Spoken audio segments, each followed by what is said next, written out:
Bomani, you say you've been holding on to the screenplay for The Angry Black Girl and Her Monster since 2018, and it was getting rejected a lot.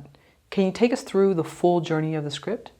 It's one of those. I guess it's a classic Hollywood story, where the script is kind of making the rounds and people are just like, "No, I'm good," and they're just passing on it, So it was just kind of years of dealing with that until finally, Crypt TV read it and engaged.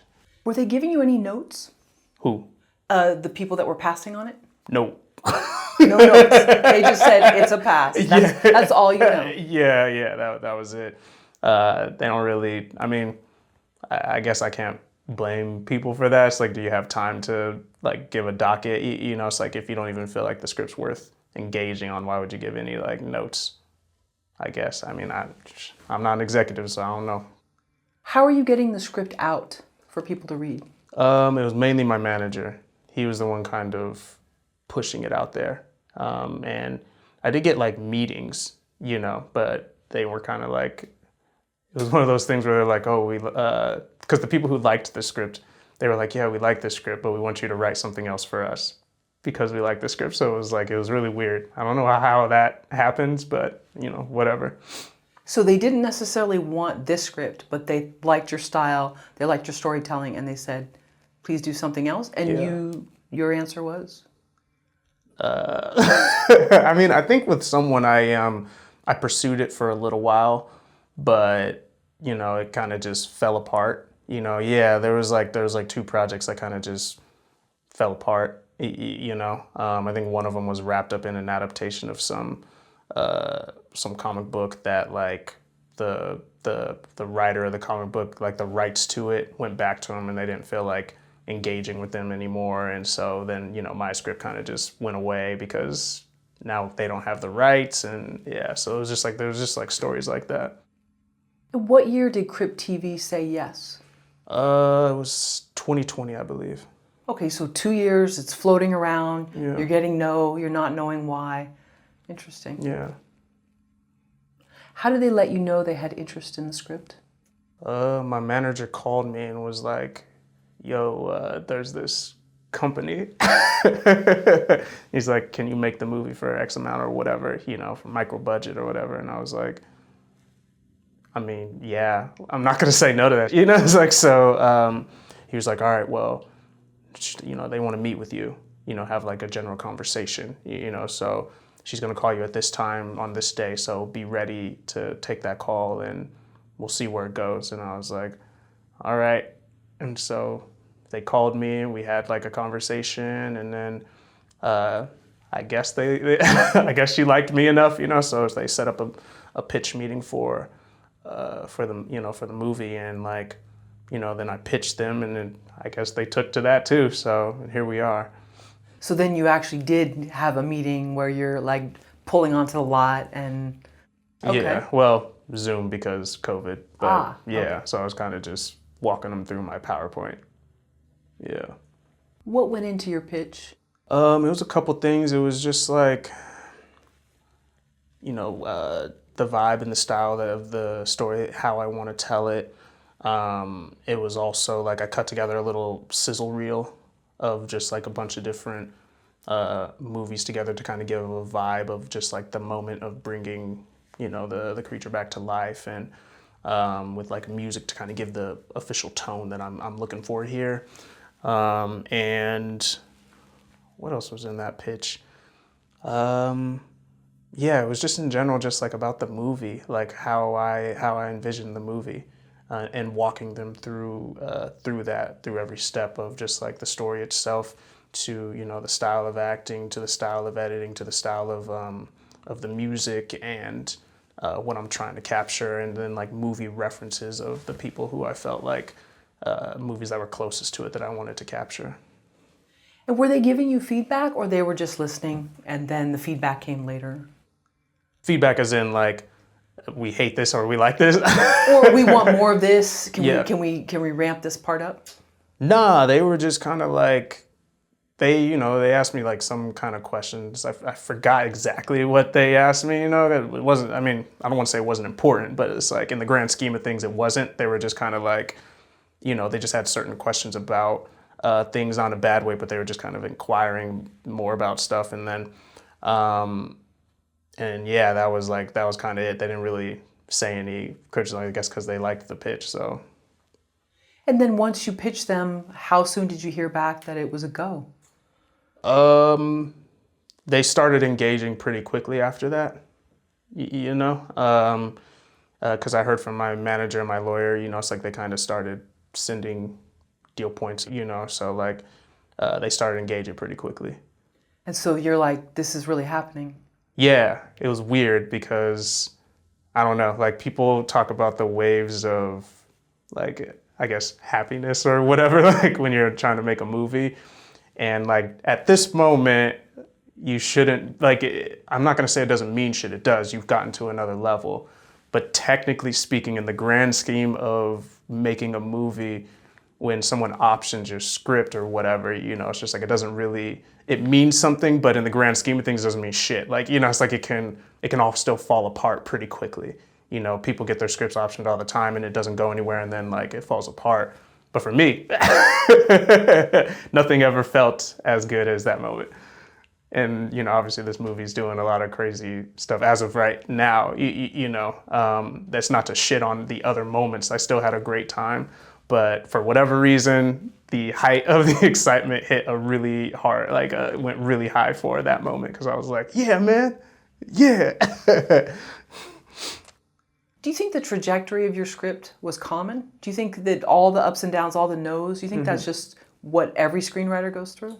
I mean, it fucking sounds like it. It's like, because every story when I was like watching and listening and looking up to other filmmakers that I love, like, seems like that was like a common thing, people just being like, yeah, you hear no a lot. So like, feels like that's part of it. Feels pretty cliche to me, like, but when you're going through it, you don't think about that, or at least I didn't.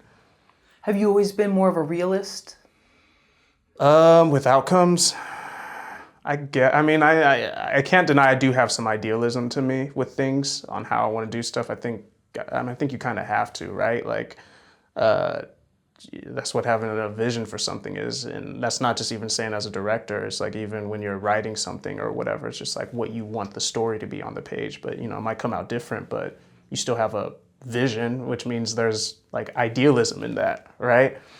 But with other things, I think there's some realism approaches that because I wrote another script while I was waiting. So it's not like I was just like, this is my only one and it's gonna happen. And, it's like, I was just like, well, it might not. So, and I need to have more than one idea. So I'm writing another one that came to me as well. Ultimately, why did the buyers choose your script? I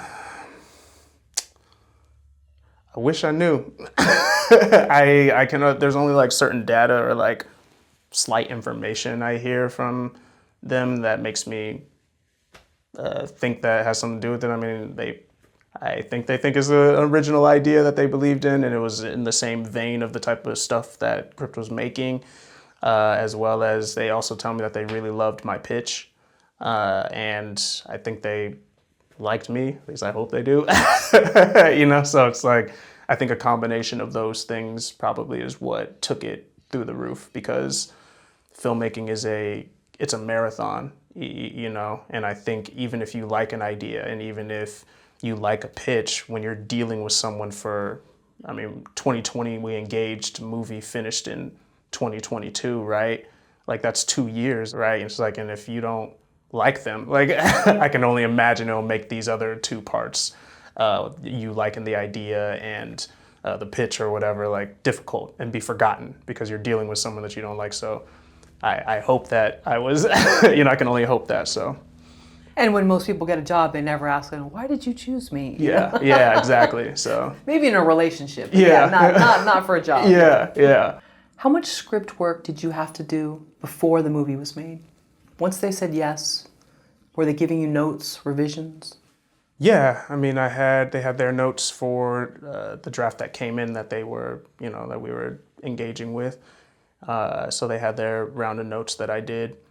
Then they took that out, and then then as we were leading up to production, then we were kind of going through notes, as we were leading up to production, just because I think, once it's about to happen, you start looking at it with a more scrutinizing eye.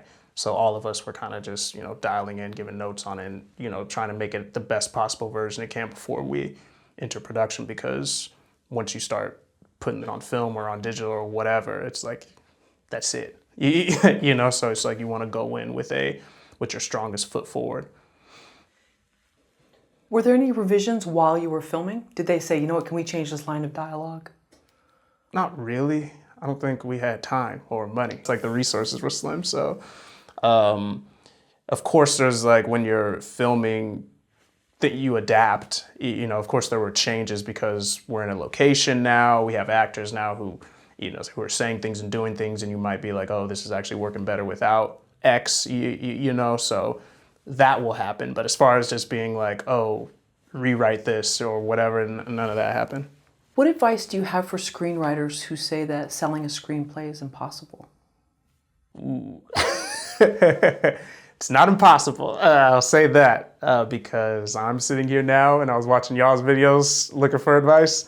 So it's wild to me that I'm sitting here right now talking to you. So I think that it's not impossible. I think it's definitely probable and it's achievable. I did it. And I know that sounds cliche, but I'm telling you, like I said, this is really meta for me. Like I was sitting on the other side watching these videos of this very channel, Film Courage, with people giving advice and stuff like that. And it fucking happened for me, so. What are 3 things most people don't realize about Frankenstein? That the monster is not named Frankenstein. In fact, it's never named in the book, I believe. You can fact check that.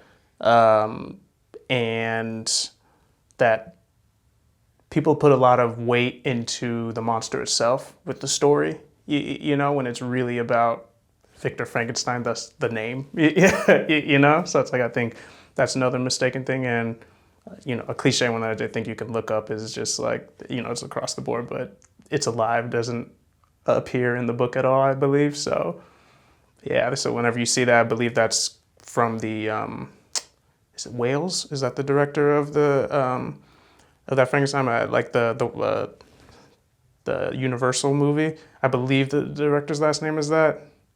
Cut it out if I'm wrong, but I believe it comes from that movie. Why did Frankenstein horrify you when you first read it? It was really the anxiety of that this man was so powerless to what was happening around him. And that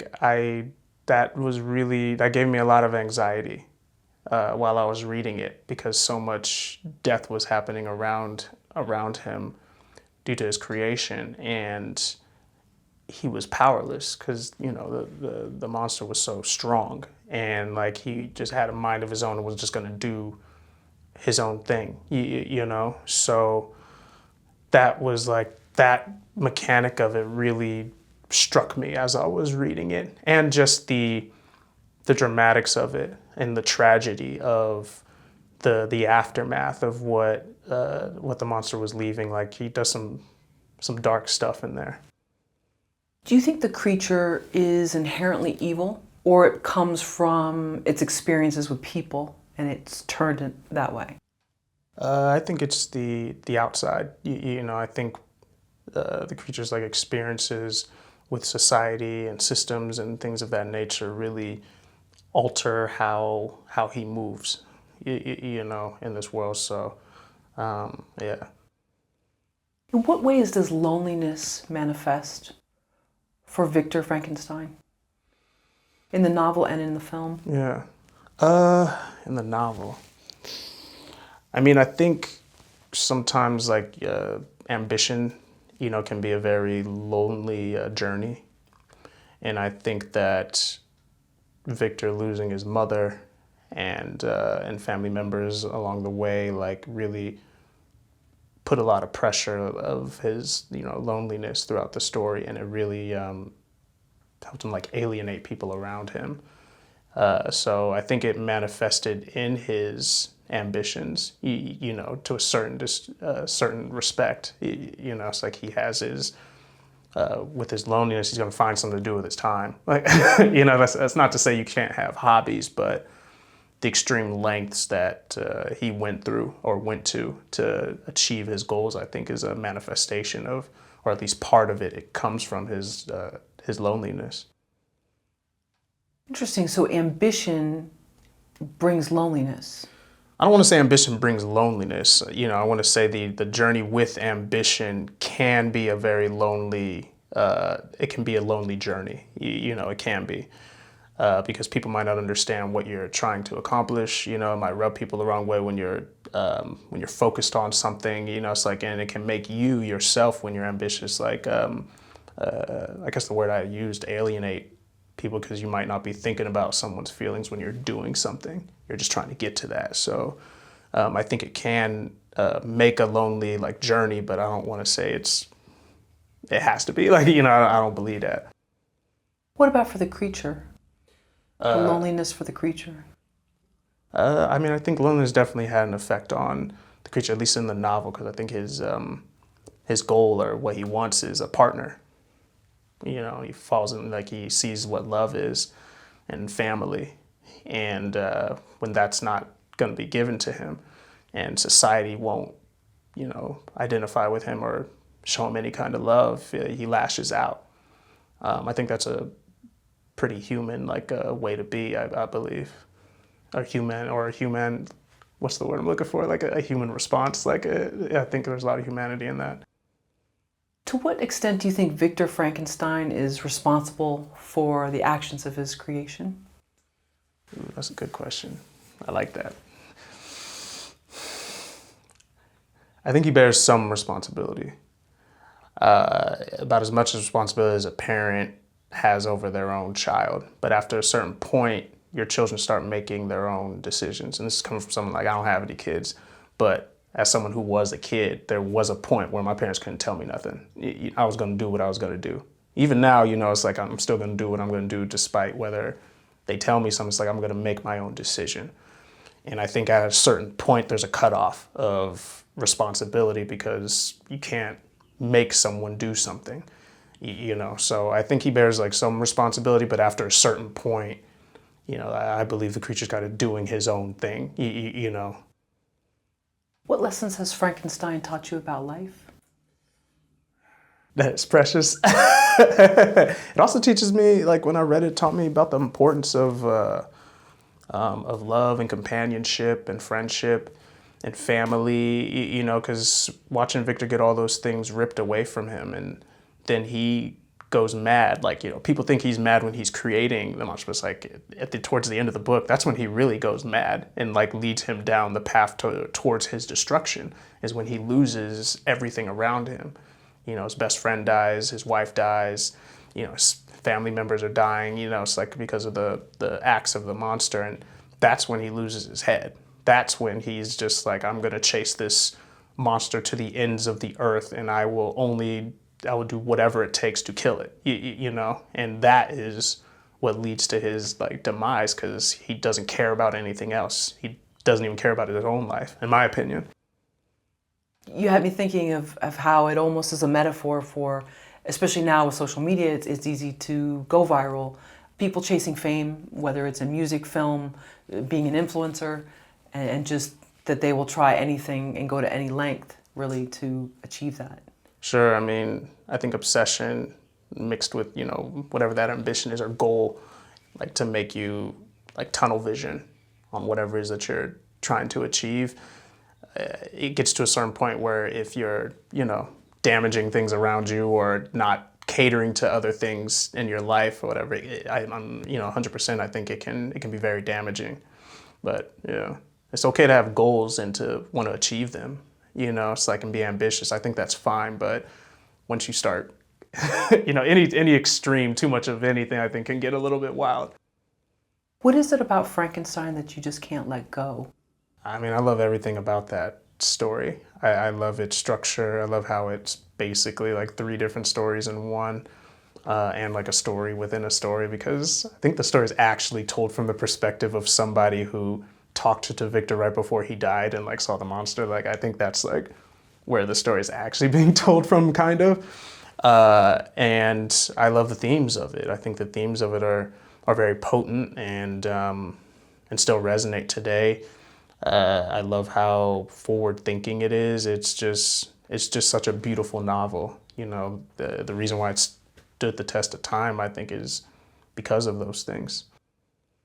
Do you think Victor Frankenstein couldn't have turned things around? Or was he ultimately, he was his own worst enemy in some sense? He was his own monster? Or was it or is it a tale of be careful what you create? So, yeah, it's like, that's one of the things I think is so beautiful about the novel. I think there's a lot of different interpretations and takeaways from it. And I know some of the strongest themes that people interpret from it is, you know, man can't play God, or exactly what you said, you know, be careful what you create. But really, for me, the theme that really just spoke to me was like, you know, how these pressures and these messed up situations can change someone, and how unfair life can be. You know, I mean, it's like for me with the monster in the book, when he wants a partner, you know, there are people walking this earth that want a partner so bad and never are able to find someone. And, you know, it's like it drives them, you know, I'm not gonna say they're gonna go out lashing out and murdering people, but it still has a huge effect on them, you know, how they move through life. And so I think, you know, Victor is, you know, he can be his own worst enemy, because when he decides not to give the monster a spouse, you know, it's like, or a partner, he only did that because he thought that they would go repopulate and then, you know, create more monsters that are going to hurt people, right? He has no idea that that's what's going to happen. You know what I mean? It's just like, we have no idea. But he felt like that is what would happen, because he created this monster that has done atrocities. But I mean, you don't know what someone's children are going to do, and you don't know how this partner is going to act, and you know, there's so many dynamics. How could you possibly be able to work all that out and understand that that's what's going to happen? So I think that interpretation of like, be careful what you create, is a strong one, and one that people take to, that I do buy within the book. But I also think there's, like you said, demons within, you know, where he can be his own worst enemy and make decisions that can affect him. Obviously, you know, one of them being the monster, but also the decision to not bend to this monster's wills. So, you know, how are you supposed to know what's going to happen after that? Bomani, what has been your path to learning story? I mean, it was a combination of watching, reading, and film school, I think. Yeah, just like all of those things of constantly, you know, going to film school and learning about story and craft, and watching videos on it, and also just watching things and reading things and seeing how those ideas can be executed in different ways. What questions do you ask yourself every time you begin a story? I don't know if I ask myself questions while I'm beginning a story. It's more of, well, I guess what questions don't I ask myself, I guess, is a better one, because I'm asking all kinds of questions. Yeah, I take that back. Yeah, I'm asking all kinds of questions of just, what, you know, bigger, more macros, like what is the story here? You know, like if I'm following a 3-act structure, what does that mean, you know, for this? And who are these characters? You know, what are they thinking? What are they doing? What is their backstory? What is the plot? You know, how is it affecting them? Who are the villains or antagonists, and how are they moving forward? And what's the goal? You know, it's just like, I'm asking all sorts of questions as I'm moving through it. And what's the world, you know, that we're in? Like, these are all important questions, you know. I think that fundamentally, like stories, you always kind of want to be asking these holistic questions about what you're doing. What does a good story have to have? I don't want to say have to.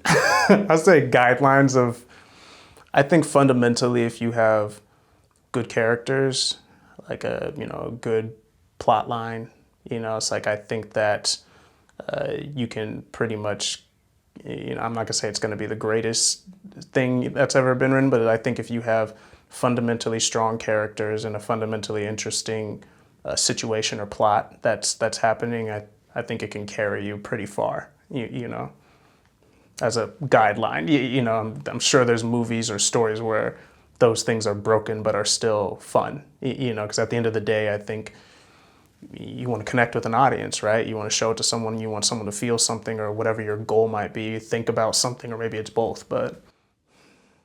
How do you weed out bad story ideas? From like my ideas, like yeah. You talked earlier about something being too cliche. Yeah. I mean, I'm not someone who believes that cliche is necessarily a bad thing, you know, because sometimes you'll see a cliche but done in a different way, or how you sidestep around cliche. You know, it's just like cliche lets you know where an audience's brain is going. You know, so like some of the best stories to me that I've seen, or some great stories, are ones that like either utilize a cliche in a very interesting way, or they use a cliche to make you think they're going one way, but they misdirect, you know? So I see it all as tools, you know, and one of my writing, or not my personal writing professor, but he was someone that was teaching my friend at SC, and he said it's cliche because it works. And I buy that to a certain degree. You know, it's just like it wouldn't become cliche if people didn't, you know, like it, or like it didn't become a thing. You know, it's like that's the only way it became cliches, because people kept doing it over and over again and it kept working, right? So, yeah. Sure, I mean, cliches are true for kind of a reason. And you talk about LA is filled with cliches. So you could see someone walking down the street and be like, that's an industry person, that, you know, and they have sort of this cliche vibe about them, what they're wearing, whatever. But it's because, I mean, they're true for reasons. Yeah. So. But it's how you work with it, do you think? Yeah, I believe it's how you utilize it, how you work with it. And, you know, some people just get turned off by it. It doesn't matter how you rewrap it or or bake it. And that's, you know, that's their prerogative, and that's fine. You know, but I've seen movies that utilize cliches that I like, and I've seen ones that utilize cliches that I don't like. And I wish I knew what the recipe was, but I just, you know, from seeing those two, it makes me think that it's just a guideline and a tool that you can weaponize. That's a great way to put it. Because something could become a cliche, and then someone says, well, I'm going to make it not that way. And then they take it too far out and the audience can't relate. Yeah, I'm a big, I believe in that. You know, I think that sometimes there are stories that will like, what's the word I'm looking for? They would be so obsessed with trying to misdirect, right? And make you, and not go a certain way with the story, that they'll forget that, like, well, now I don't have anything attached to this. Like, I'm not buying into this anymore. You know, it's like you sold me one thing. I'm going on with the story, and now you're completely going left just to make me be like, oh my God, where's this plot going? But then by the time I get to it, the end of it, I'm like, well, this doesn't mean anything. You know what I mean? It's almost like it's like an empty calorie. You know what I mean? That's not a red herring, is it? No, I always get that mixed up. Yeah, no, I think like, but there, I see where it's like, it's very similar to me. Like a red herring is like, oh, my goal is to like get these red shoes or whatever, you know, but like really what my goal is like to find family or something like that. You know, it's just like, so the red shoes constantly moving around is, you know, that's the red herring. I think that's what I want, but at the end of the day, what I really want is this. What do you think about when you're crafting your characters? Humans. Yeah, I like to try to find some kind of humanity. You know, who I connect them with, or what, you know, it's just like what kind of human trait do they have that's you know, that I can find in somebody. You know, that's what I'm always trying to discover, you know, and see what's real about them. Or not even necessarily what's real, what makes you identify. You know, because sometimes in movies, it's like I might not identify anything with them, but the thing that connects is like necessarily maybe something you aspire to be. And there's something very human about that to me. You know, looking up to be like, oh, I want to be like that person, or I want to look like that person, or whatever it might be. I'm connected now. You know, it's like I want to see what it's like, you know, or just someone going through something that I too have went through, You know, it's just like, that's a connection, you know, or something that's along the lines of like, that's opening my eyes to something that I haven't seen before. And I was like, oh, I had no idea. I never thought about that. Like, that connects me, you know? So it's like trying to find that connection, you know, in some shape or form. I feel like it really showed too in your dialogue. Yeah. I felt like it wasn't forced, and I felt like I was there in the apartment. Yeah. I didn't feel like, okay, this is movie dialogue. Yeah. Oh, thank you. Oh, no. I mean, sometimes, movies, the world, everything's great, but then the dialogue just feels like, oh, okay, this is movie dialogue. Right? Yeah. You know? Oh, well, thank you. I mean, I think that's a testament to the actors probably too, you know, being able to say stuff, because actors, I guess, you know, I read somewhere it's their job to make lines feel like this is the first time they're saying it, unless it's like a saying that they have, but yeah. What is the relationship between character and plot? All right, y'all get real technical over here.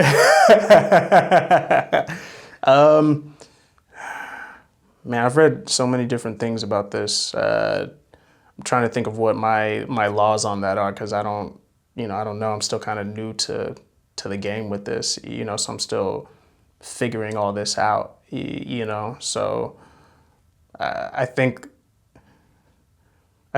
plot is the pathway, right? And, you know, the character is moving along that path. Now, how the character is moving along that path, you know, the plot may be pushing them that way, I believe. You know, it's like I'm new to this, and I'm still exercising these skills. Like, I haven't set it all down, but my feeling is that the plot is the path, you know, and then the character is the thing that walks the path. You know, how they walk the path is going to be, you know, the character, you know, what they're doing, how they're doing, you know. It's like in the path of left, right, or whatever are the things that make the character do whatever, you know, the boundaries, you know. I like that. How do you know you're getting your story right? You don't. Because I think it's the longer as I'm going through this process with my first movie, like the more I'm learning as I'm going through this, even sitting here right now, you know, it's like seeing how people respond to it, you know, and connect, because there are certain things that, like, I don't know. I don't know if the movie will work or if it will connect with people. I just don't. I don't know. I have like faith, and I have confidence, and I have what's the word? Like hope.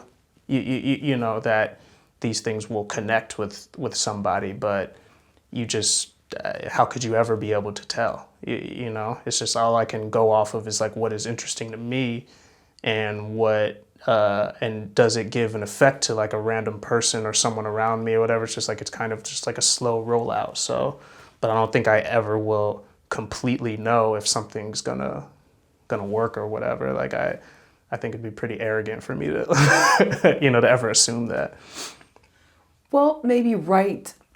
I should replace the word. I mean, you said effect. Yeah. And so, do you ever envision like the credits rolling and what you want people to feel when they leave? The studio, or turn off their television or whatever, or computer. And of course, I have hopes, you know, of things that I want for people to feel, and for a movie or whatever, like for something that I'm doing. Of course, I'll always have those hopes, but to know if it's right or if it's working, I couldn't tell you. You know, all I did was make it. You know, everyone else gets to experience it.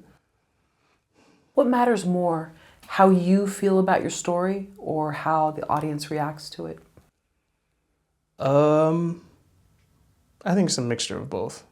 I know that sounds like a cliche. You know, it's like, it sounds pretty boring or something like that. Yeah, not cliche, but boring. It's a boring answer, but I do think it's a mixture of both. I do think as artists, at least to me, it's like I do have to be in conversation with an audience, if I'm lucky enough to have one. Like, I think I have to have some kind of conversation with them, you know, through the art. You know, it's like I think there's gonna be leeway there where I do need to listen to a certain extent. But I do think my opinion of what's happening and what I'm doing is also crucial too, because I believe as an artist, it's my job to try to present you with something that not necessarily you may have not seen, but like it's my job to try to break new grounds with you, to show you something and be like, hey, this is cool. Like, I think this is cool, and it's my job to show you, but like, this is why this is cool, or whatever, so it's like, and this is why, or whatever it might be, this is why this isn't cool, it's like this, the story is interesting, it's like, it's my job to do that, and I don't think it's really on the audience's behalf to tell me that, to tell me what they think I should be like writing, because then like, I don't feel like I'll be breaking new grounds. What's your first step in a writing process? I like outlines. Like, I'll kind of get the story down in like some Word document or something, or a notes pad or whatever, and kind of just start like putting it down that way, just to kind of understand what I'm dealing with. Do you believe there are dead ends in writing, or that a writer can always find their way out of a story?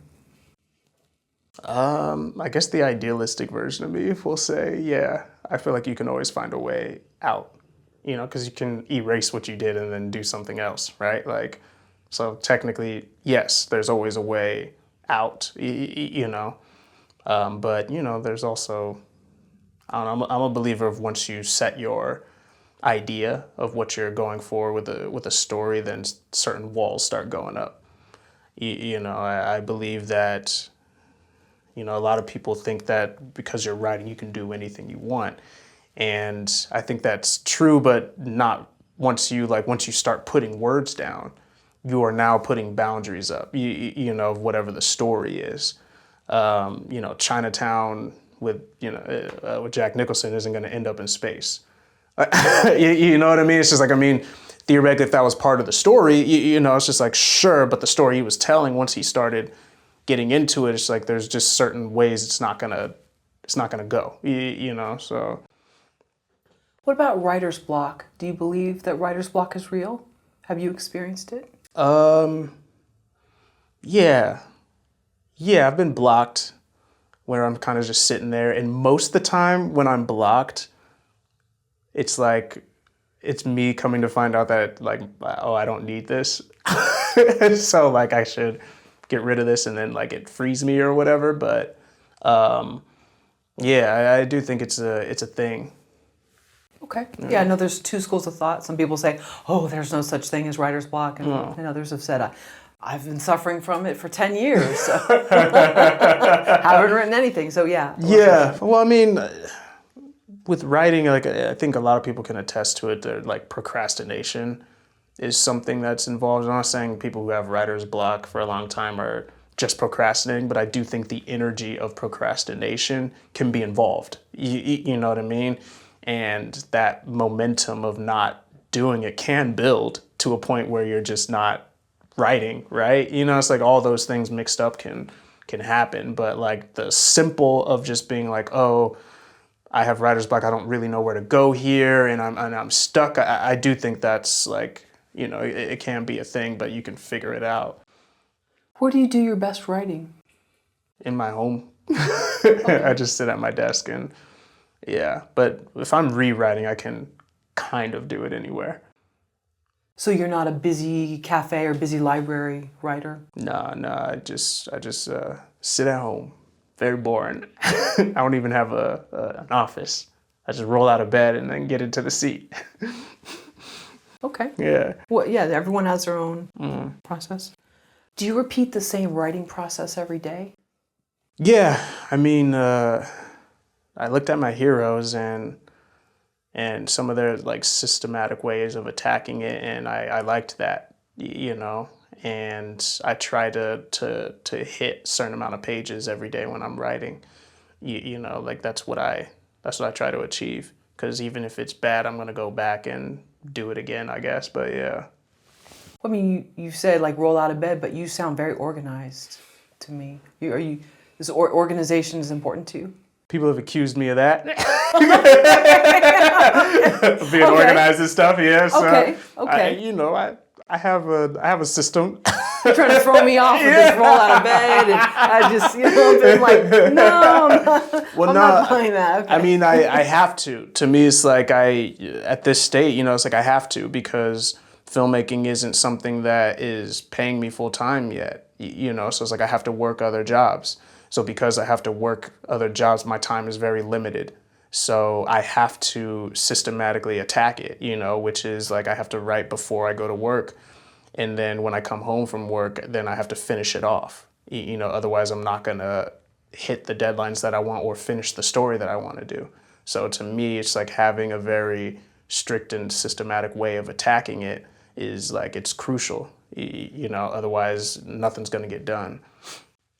Sometimes I think having a job is a good taskmaster in that, when you have too much free time, then you can just say, well, I'll just put it off. I don't feel like it right now. But if you know you have to be somewhere, it can really sort of motivate you even if you don't want to do it. Yeah, it definitely can, it can play a role. It can also, for some people, it like stops them, because like true. They're tired or whatever, and like, people don't want to get up early, Lucky for me, it's like I can get up early and I can stay up late. Like those are things that I can do. But for a lot of people, and for some people that's not their thing. It's just like getting up early is a pain, and staying up late can be a pain. So yeah, there's a different mindset you can get into early in the morning. There's almost like you're tapping into something else. Yeah. Whatever you're doing, even if it's just computer work, it's not actually writing or being creative, but that there's like a different energy early in the morning. Yeah, I like it. I like it. Yeah, I go to the gym really early, so it's kind of creates a time for myself. How much time do you spend each week reading a book? I'm reading normally I'm reading about 20 minutes to an hour every day. Like I wake up as part of my whatever you want to call it, like system. Like it sounds kind of cold, but I love reading. So I'm always reading a book, and like I spend, I love it. Like it's a passion of mine. I really like. I'm in a book club, and so I love reading. You know how some people say if they don't meditate, they're not in a good mood. Do you find if you don't get time to yourself to read, that it affects you in any way? Yeah, 100%. Yeah, I think it is my meditation, that and exercising. Like I love those things. How much reading do you do before you start a new project? I mean, because I'm always reading, like I don't know how much I would say is happening before. Like I'm definitely reading throughout a project. The reading might go down a little bit, just because I'm taking on like a new thing. Like when I'm writing, like it won't really change, but during this situation that I'm in right now with doing interviews, and then when I'm in production, like it's a little bit harder to keep up the reading every single day for that long because there's so many things happening. But for the most part, I don't know how much I would say, but I know I'm keeping up about the same. And you find that as part of your quote system that reading early in the morning is kind of the best for you? It depends. Like in the morning, like sometimes like I'll just wake up and roll over before I get out of bed and grab the book, and I'll be reading for 20 minutes to an hour. Or like I'll find it, during the day, like if I'm working, then, on my lunch break, I'll be reading. Or, if there's I always have a book in my backpack. So like if there's a downtime or whatever and ain't nobody saying anything to me, then like I'll pull out the book and I'll be reading it. So. Yeah, I've seen that with like people that are maybe Gen Z or whatever, just with like a paperback, and I'm like, wow, that's awesome. Yeah. I haven't seen that in a few years, but I realize that everything sort of has its own cycle. Yeah, or are they back on the book game? I guess so, yeah. Hell yeah. Or the paperback. Yeah, hell yeah. I like that. I love That's it. great. I like that, yeah. Shout out to Gen Z. Right, well, there is something very tactile, and it's a different experience than reading on a Kindle or your phone or something. No, I got big fan for hard copy. Big fan energy, yeah. How does reading and writing feed each other with your workflow? Yeah, I think reading gives you the tools and like the language to tell the story that you want to tell. Because what I find is I try to find something personal, that I like or whatever it might be, the humanity, whatever. But then it's going to be wrapped in tools that you like from writing, from stuff that you're reading or watching. You're going to see stuff in there that they're utilizing, and like that is a way to express something. You know, it's something as simple as just like an over-the-shoulder shot, right? It's telling you, like, when you have these two over-the-shoulder shots, it's a way to connect two people talking to each other. That is a tool. That is a cinematic tool from a movie. And so now when you write a scene or whatever, and if you're stepping in, you now have a weapon to be like, oh, this is how I want to film these two people talking. That is one way, you know, or you might see a movie that is just letting it sit on a wide two shot, you know, of the two people talking, you know, like I believe they do it in Hunger, where it just sits there for like 20 minutes or whatever. That is a way to convey of just two people talking on screen. There's other things going on, but it is a weapon, you know, it is another tool. So to me, when I'm reading and I'm watching movies, it's not only just as entertainment and being able to experience something, but also, you know, as an aspiring filmmaker, like it also gives me the knowledge and the tools that I may want to use in order to express an idea that I have. You said aspiring. Mm-hmm. You are a filmmaker. You have a movie coming out. Not to split hairs, but you've done it. I guess so. I guess so. Yeah. Okay. Just off the cuff here, I'm just thinking of, did you spend a lot of time in libraries? You like libraries a lot? I did as like a child. I did. Like I would always rent books from the library. That was fun. You know, I do like them. And then when I travel, because I like to travel, I go to their libraries. There's a lot of beautiful libraries around the world, you know. So I'll do that. But then I kind of started once I got some money, I started buying my books to build my own library. Yeah. Yeah, that's interesting. So you travel and you go to the library. Because there's some interesting people.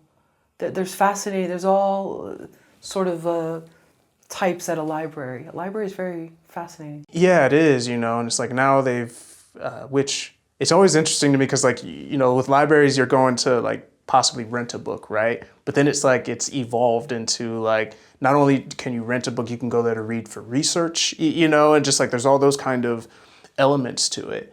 And so now there's like this infiltration of like computers, right, that are happening there for research purposes when you're going there. And yeah, library is a very interesting place. They sure are. Yeah. What's been your most interesting library that you've traveled to? There's a gorgeous library in Mexico City. Yeah, it's a phenomenal library. Mexico City in general has like a great, I forgot that it's in Roma. It's like this street that's like, or this like section of Roma where there's just like all these bookstores. Like there's a lot of them. There's so many there that they all have like a little map that they'll give you when you're in there. They're like, yeah, you can go here, here, here, here, of just not only like used bookstores, but also like whatever you call like a Barnes and Noble or whatever that is, you know, that sells books. Like, so they'll have that there, and it's just like there's all these amazing bookstores, but it also has these incredible libraries there too that are just gorgeous. Like I'm serious. Like I forgot the name of it, but it's like I went there and it was just an incredible library. When you're writing a story, how much do you think about developing a story world? Yeah, I mean, I think that's a fundamental for stories. It doesn't matter whether it's fantasy or like a realistic drama. Like you're always going to be building a world, you know, around these people that's believable. Doesn't necessarily have to be true, but you want to try to make it believable. Yeah, I just think that's always in question. You know, it's like, what is the world? What are the rules that are happening in this world? Like, you know, I feel like that's a fundamental that you're always trying to achieve. What are some essentials for building a story world? I'll call them guidelines. I don't like rules or like, but I think like the rules of the world itself. This is a guideline, but the rules of the world itself. You know, for instance, like, you know, you do X, Y is going to happen. You know, it's just like this is how this world works. You know, for instance, like if you're making a fantasy, it's like, well, if they say this holding the staff, then like, or the wand, then this is going to happen, right? It's just like now the audience understands, like in this world, like, you know, magic, right? You know, so, or in another one where it's just like, no, this is the real world. It's like, well, the rule is like there's no magic in this world, right? It's just like, so I think understanding that and kind of attacking that is always like it's crucial, like, or like as a guideline. You know, it's like you can do what you want, but these are, I feel like stuff like that, these are like guidelines for you to rely on. You know, that you can always fall back on. How much of the world that you built with the angry black girl and her monster started with the script? All of it. Yeah, I mean, well, I guess no. I guess I couldn't say all of it. Yeah, I mean, a lot of it starts with the script. You know, you're describing things, and you know, you want to make sure everyone involved gets the message. You know, not the message of the story, but just like the message or the vision of what is trying to be created. That's what you hope. You know, at least that's what I hope when I write the script, and then obviously the keys or the creative keys come on and bring that to life and bring their own spin on it. But they're all jumping off of the script itself, you know, so. What is the story world? The story world, I mean, it's to me, it's grounded in reality as much as it can, you know, possibly be, you know, it's like to me, or the believability that it's happening, you know, next door. And to me, the world that it needed to take place in, the reason was because I needed to see where the fiercest results of like systemic pressure you know, is happening. You know, this isn't a like a one-off or whatever. It's just like this is the result of systemic pressure. So to me, this was the best place to showcase that. And did you get a choice as to the location? You wanted a certain town, a certain feel? Yeah, and it was this one. Like they, you know, because originally I thought, you know, I wanted to shoot in LA, but you know, we were location scouting and seeing, you know, a bunch of different options, and then we came here, and I was like, this is the spot. This is pretty much exactly what I wrote in the script. So yeah. And so, how far apart were these different locations? Because it takes place in some apartments, and then there's other parts. How far away geographically were they? Like in the story or in real life? In real life, yeah. How close? They were actually fairly close to each other, like literally down the street. Yeah. Interesting. Okay. Yeah.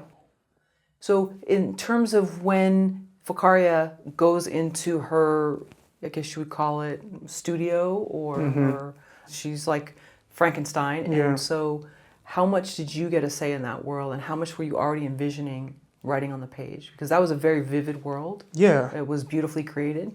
Yeah. I mean, that was due to our production designer, you know, shout out to Mark Bankins. Hire that guy. Okay, yeah, that was really cool. Yeah, you know, I was just kind of like, I told him like this, you know, this shouldn't look like she has access to stuff, because she don't. You know, she's in high school. No high schooler would have access to like this kind of this madness unless they were, you know, some kind of billionaire or something, like, you know, I don't know. But even then, you know, why would, unless the parents are just completely neglectful, you know, it's like, it's just, there's too many dynamics or whatever, right? So I was like, this needs to be a space of you know, she's inventive, but she's using what she can find, you know. Your set designer was Mark Bankins. How much did you work with him to create her lab? And this lab was at her home or the apartments? It was in the complex, yeah. Complex. Yeah, no, me and Bankins, we had long conversations about it, about what was, you know, the color space, how it was built, what, you know, what was in there, and long, you know, a lot of long conversations about the direction of, you know, where it was going, what it was going to be. So, did you storyboard, and did you sort of draw out this lab? No, I can't draw worth of nothing. So like it was me just like speaking and saying and giving some kind of reference images. You know, that was what I could do. Okay, so you saw it in your head, and then you kind of conveyed that to Mark. Yeah. Was there pushback on, well, it should be this way, that way, it's too fantastical, or this was all about sort of suspending disbelief that this young woman would have a lab like this? Nah, like I mean, it's a Frankenstein story, so you know, it's like there's gonna be I believe there'll be some leeway there, you know, and I think when you buy into her brilliance, you know, if you buy into that, then you buy into what she can accomplish, you know. So, yeah.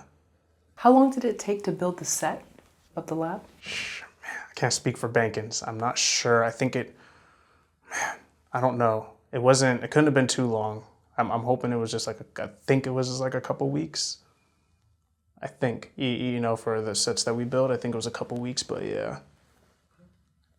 And how long was the actual film shoot?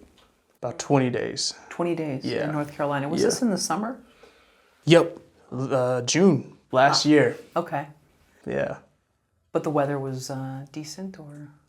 We hit some thunderstorms and stuff. Some of that happened down there, but it was hot. Yeah. Were there any other important elements to building the story world?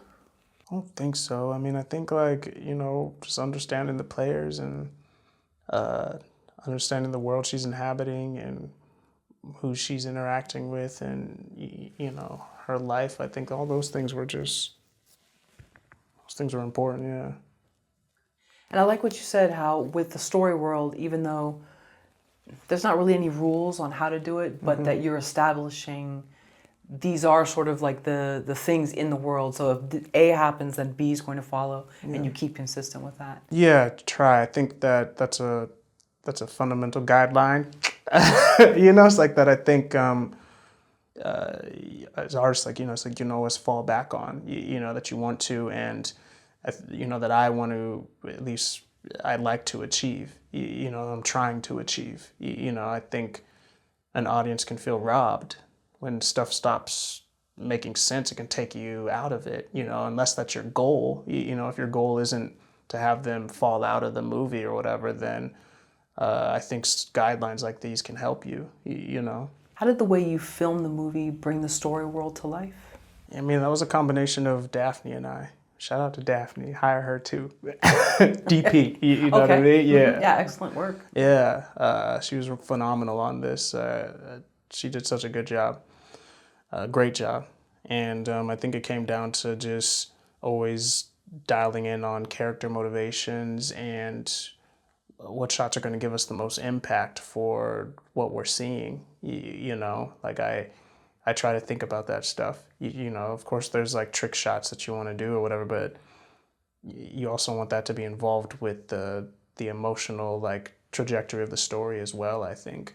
And I think I hope the visuals impacted it in that way.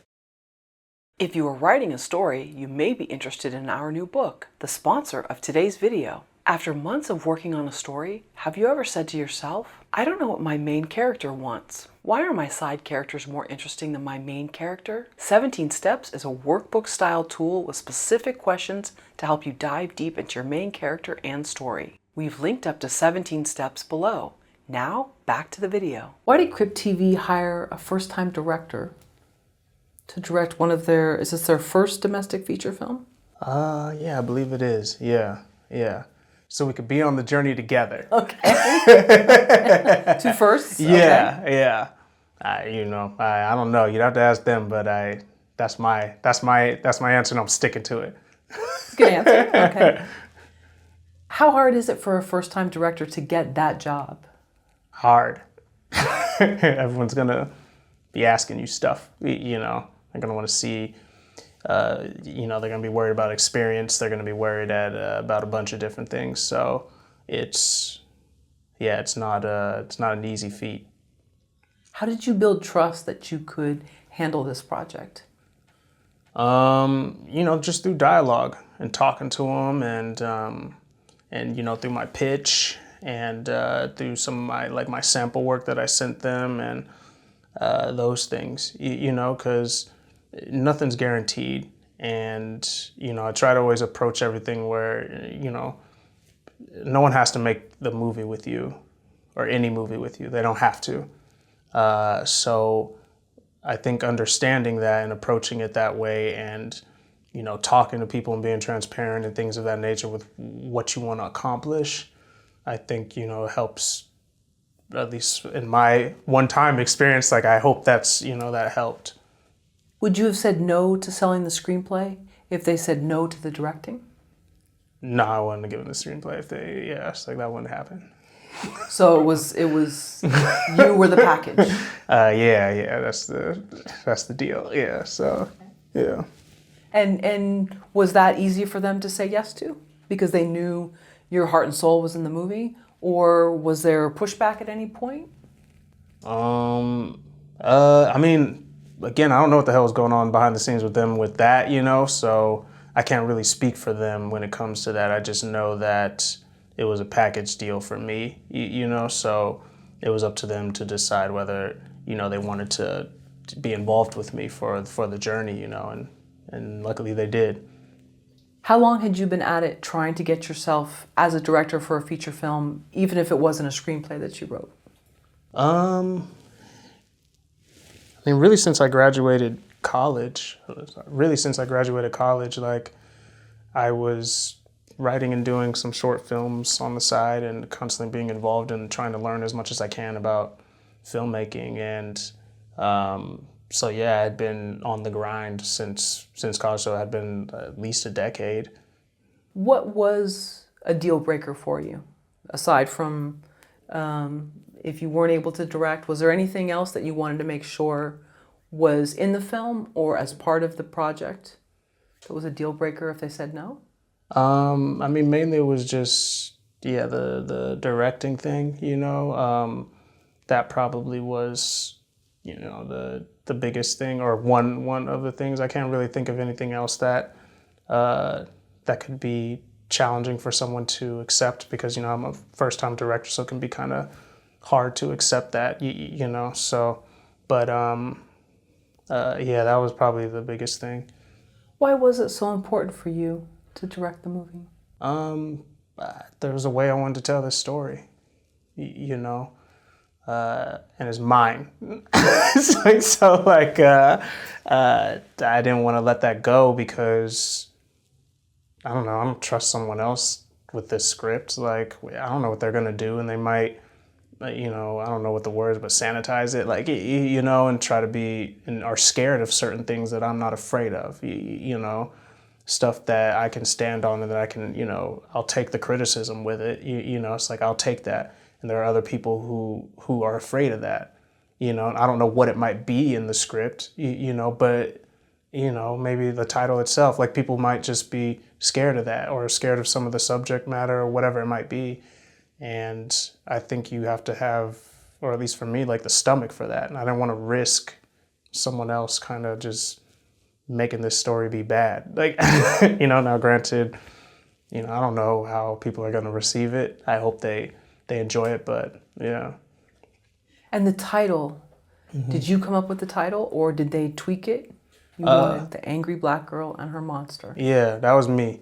I know some people might think that it's like, oh, you know, studio did. It was like, nah, that was you? That was me. Yeah. And so, was there anything that someone had ever given you notes on before that said, tone this down, or no one ever did? You knew that this was your story that you wanted to tell? Yeah. And you didn't want someone else touching it? Yeah, pretty much. Yeah, I didn't want to get, like, I don't want to let people kind of just, I don't know, people have strange ideas. You never know what the hell's going to happen. Like, so I felt more confidence in me doing it than somebody else. Because, you know, my other movie that I did with Trevor, like, I mean, I wrote that script and I gave it to him. I have a problem with that. And it's not that I don't care, but, like, I have trust in his hands. But, like, you know, for this one, I was like, this is mine. I know what it is. And yeah. You talked about maybe someone else would be scared of certain things. Going forward with any other project, is that something that's very important to you, that if someone is offended, angered, insulted, whatever, that you want to make sure that you're okay, and that if anyone takes any knocks, that's something that a filmmaker should always be comfortable with, is standing behind any criticism and feeling okay with their work? Yeah, I mean, I think you have to be, as a filmmaker, whatever you're making. You know, I'm not saying you should go out and be offensive and, you know, and do that kind of stuff, but I do think whatever you're creating, it's just like, you kind of have to, I mean, you have to take it, you know. That's, you know, that's the, what's the word? That's the deal, right? Like, as artists, you create and you know, you make someone feel, or you entertain, whatever it is. Sometimes you get a tomato in your face. That's the deal, right? You know, it's like with an audience, like, that's that's the deal. It sucks. And I'm sure when it happens to me, I'm going to be like, man, no, like, you know, but like that's looking at it from a safe space right now, you know, where it's like nothing has happened yet. Like that's the deal, you know? And I feel like it's a responsibility to me as an artist to kind of be like, all right, well, you know, if an audience doesn't like what I'm doing or whatever and hates it or whatever, then I kind of have to receive that. You know, I have to. I don't know what else I'm supposed to do, but, you know, but take that. Sure. And in recent years, you know, sensitivity to anything in any spectrum of political whatever has increased. So we're more sensitive as a society wherever we stand. Yeah. On anything. So Sure. Maybe what would have been offensive a long time ago is not so much, and maybe that's a good thing too. Mm-hmm. So there's different ways to look at it. Yeah. But 100%. that's interesting. Yeah, it's part of the deal. I like that. Mm. That's a great way to look at it. Yeah. I hope so. Some tomatoes are thrown harder than others. Yeah. I mean, we're gonna find out. Some the shirt. Yeah. Some just graze it. Yeah. We see how I'm feeling. I'm saying all this right now, but we'll see what happens when I get a tomato in my face, right? Well, it's also a muscle, though. I think, you know, when you first start out, the tomatoes hurt, and then after a while, you almost have to let in the good because you've let the tomatoes roll so much. Yeah. No, like I think like you have to, you know, it's just like, because the tomatoes are getting thrown, it's like, again, that's engaging with the audience and understanding what they're feeling, you know, and again, like I said before, like there's it's a 50-50 split or whatever, right? Where it's like, yes, I have to listen, but on the other side, like I don't, because I want to show you something new, or at least try, you know, experiment with that. So, well, you know, we were going to save this part for the last, but I just wanted to add this right now. So there's a comment under the trailer for The Angry Black Girl and Her Monster, and that is, this is the first time in a long time I've seen a new Frankenstein adaptation with a hook that doesn't feel gimmicky. Where Victor Frankenstein lived in comfort and privilege and seemed motivated by pure ambition and arrogance, Vicarious seems to be a working class person motivated by constant grief. Really looking forward to this. So that was a comment that we saw last night under the trailer. So obviously, you know, it's getting people to think. Yeah. I can't guarantee everybody's gonna feel that way, but Yeah. that, you know, that to me, that's an insightful comment right there. I like that. Yeah, that's cool. Who said that? I don't know. Shout out to them. I know, yeah. So maybe One interest, so that's good. Yeah, we're moving right. Yeah, but I like how they saw that. Yeah. Victor Frankenstein was arrogant and you know, lived in comfort and privilege. And, Yeah. What advice do you have for filmmakers who can't, quote unquote, catch their first break? I mean, keep going. This is one thing I've realized, or that when I'm looking at all my filmmakers that I love and even artists that I love, like one thing that they all had in common, all their stories of where they got to where they are are different, but one thing remains the same, of perseverance, you know, and constantly working on your craft. You know, it's hard, but I do believe if you constantly are working on your craft, regardless of rejection or acceptance, I think that you'll get better, you know, and as long as you're kind of staying in that world, like I do believe something will click, you'll run into somebody, you know, because I think always remember, like, you can showcase your thing, whatever you make, to 1 million people, right? And if the right person isn't in that room, it doesn't mean anything.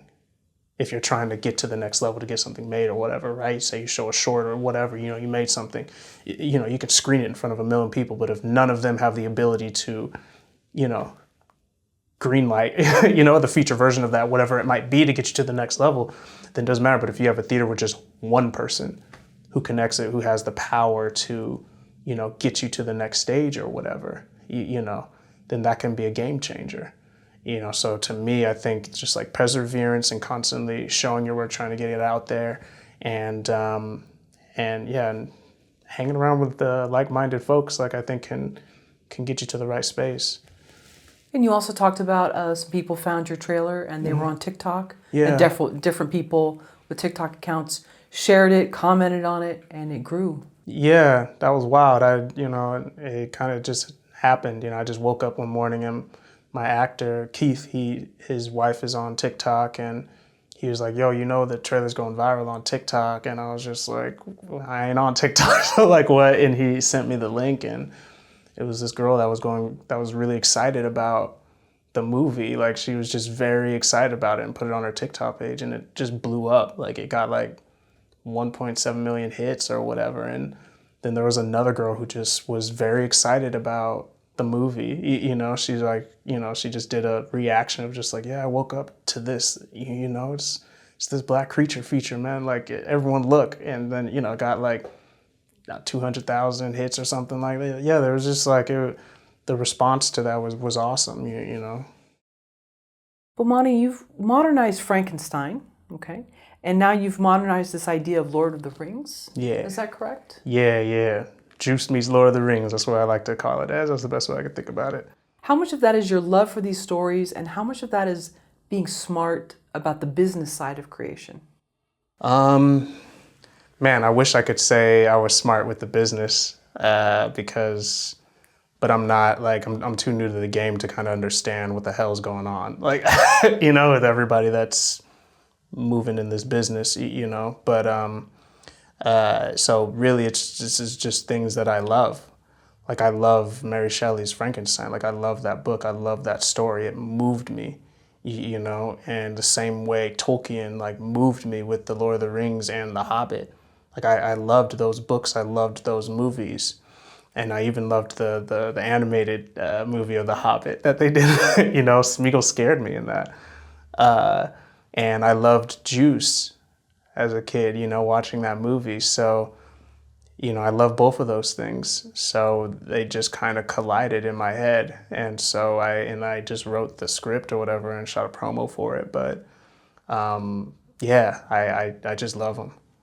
You say you're new to the business, but you're not new to loving a story, and you've been an audience member, and it sounds like a very passionate audience member. Yeah. Well, I guess, but I can only speak for myself. I don't know if people will like the same, like people will be thinking about those two things and be like, I think these two things should be together, right? Like, I don't know if anyone's even like, if that's what an audience member is asking for. I know it's something that I'm asking for that I, think is interesting. But yeah, it's just, it came, I have to say it came completely from just like my own passion for it. Like I just love both of these things, and I want to, I want to show everyone else that this is cool, like, Why is it important for you to create your own original versions of these stories? A lot of my favorite filmmakers, that's what they're like, that's what they do. They have their heroes and they recreate it. I remember when I was reading, before I read Sherlock, and I love Sherlock, those stories. I'm a big fan of those. I was reading Edgar Allan Poe, and he had this story in there. If you know what I'm talking about, there's like this detective story that was in there, and like I really liked it. And then I just started reading Sherlock. I'd always wanted, but I picked it up, his body of the complete Sherlock. And the first story, he's talking about that detective from Edgar Allan Poe. And Sir Arthur Conan Doyle was already kind of just like, Sherlock wouldn't exist if it wasn't for that. You know what I mean? Like that inspired me to do Sherlock Holmes, right? And then after I got done reading Sherlock, of course, I'm on this mystery kick. So who do I go to next? Agatha Christie. And in the first like Hercule Poirot novel, she head nods to him. She's just like, yeah, Sherlock Holmes, but I'm better, right? Like, and all these artists, like that's what they're doing. Like, it's like they do this. They have their reference points and they have their heroes, and they love them so much. And to me, like that was just, I was like, oh, that's how it works, Right. And then you went to Raymond Chandler. I did read Raymond Chandler. Yes, so I did Raymond Chandler. Exactly. Yeah. I forgot. I think it was The Big Sleep I read from his. Yeah, that book was awesome. But I also watched the movies and stuff. So it's like, yeah, but I just love that. I have an anonymous quote that I found online. Mm-hmm. Hollywood was once a dream factory, but has now become a recycling center. Mm-hmm. What are your thoughts on that? I'll say this is like, I think I understand the energy of where that's coming from. And to a certain extent, it's, it's true. But at the same time, you know, when you start thinking about how many of a, like, I don't know, I guess when you're thinking about franchises, when there's like 8 movies in a franchise, then you can kind of be like, okay, so you know, you're doing a lot here.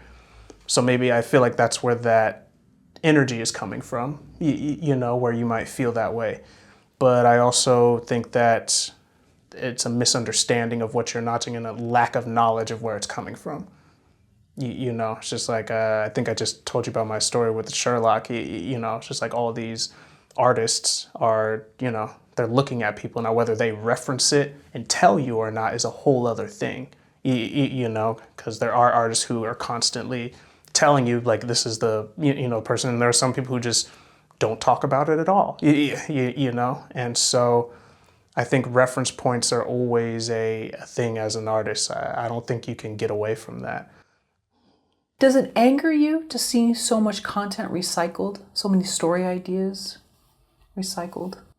No, I mean, it depends on, I guess, like as an audience member, it's always going to depend on the quality of it, right? Like, you know, and banking on what I'm going to get my entertainment out of, like, because there are some movies where it's you know, it's plot driven. Like the excitement of this movie is going to be through the twists and turns of this plot. So like you are banking on me not knowing where this is going next. And then there are some movies where it's like, okay, I understand where this is going, but the excitement of what this character is going to say, or like the dialogue and like these other things, or the VFX or the world or whatever it might be, are what I'm banking my entertainment on, or, you know, what I'm getting out of it. So to me, when someone has a reaction like that, oh, I'm sick of seeing the same thing or whatever, that's just them saying, like, to me at least, that's just them saying, was like, oh, well, then you want something that's like, I don't know, I guess plot driven or whatever, that's like an interesting plot that you can't figure out, you know, maybe like a mystery or something like that. Like, you know, I don't know what exactly it'll be, but that's what I feel like. Why do we seek to be entertained? I wish I knew the answer to that question, you know. Some people say to be distracted from real life, you know, but I don't know if that's necessarily always true, you know, because some people live good lives and still want to listen to music and dance. I think it's just a form of, I don't know, it's a form of expression, you know, as much as it is you consuming something, but when it makes you feel something, it's like you also engage with it and like you get it. Like this movie get it, this song gets me. It's like that's a form of expression. You know, you're expressing yourself that way. So that'd be one way to look at it, but I think that's a complicated question with a lot of answers, you know? Why is entertainment important? Yeah, why is it important, huh? I don't know, like, whenever I try to think of life without art, you know, or without entertainment, like it gets pretty boring, right? Like even, you know, you sitting around like a coffee table and someone telling a story of like an old family member who's no longer with you, you know, there's entertainment and treasure in that. You know, I think it helps us in a lot of different ways, you know. So. Why angry black girl? Why not genius? Why not brilliant? You know, I've been asked about the title a lot. I wish I had an intellectual answer that I could give, but it really just was just like an emotional journey to like an emotional result of the story itself. You know, like I think that because my titles come pretty late so far, and this one came when I was, you know, at the tail end of writing this script, you know, and then it kind of just came out, and it felt right, you know, it felt alive, and it felt right. So I wish I had an intellectual answer for you, but I think like it's alive, like the, you know, pun intended, but like the title itself, it hasn't, you know, it feels right. It has an effect. You know, it means something different to different people. You know, what it means, you know, it's like so, and I think that's what you want from a title. You know, you want it to mean something to you. You want it to have an effect. You want it to create an emotion. Like you want those things. But I'm not saying it just to be provocative. You know, I'm just saying this is a story. a story is going to be experienced, and the title is a part of that experience. When you were writing the film, what did you know you wanted Vicaria to be, and what did you want her not to be? Did you have a very clear definition of who she was? Yes and no. I think humans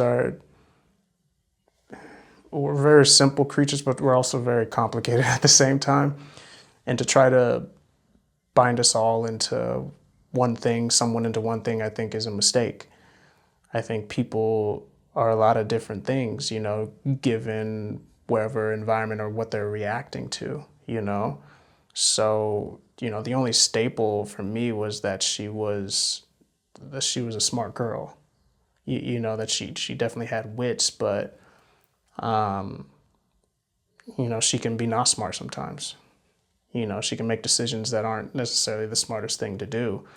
And sometimes she can think she's smarter than someone else when she's not, and she can be sad, she can be angry, she can be happy, she can be none of those things, she can experience all those things. So to kind of, there was never a moment where I was like, oh, she would never be, sad, or she would never, it's like, I don't think it works that way. Everyone experiences emotions like differently, but they experience them, How important is it for a creative to have an agent or a manager? I think it's pretty important. They help me. I mean, or, my manager helped me. Like, he was the one pushing the script out there. It gives you kind of a, I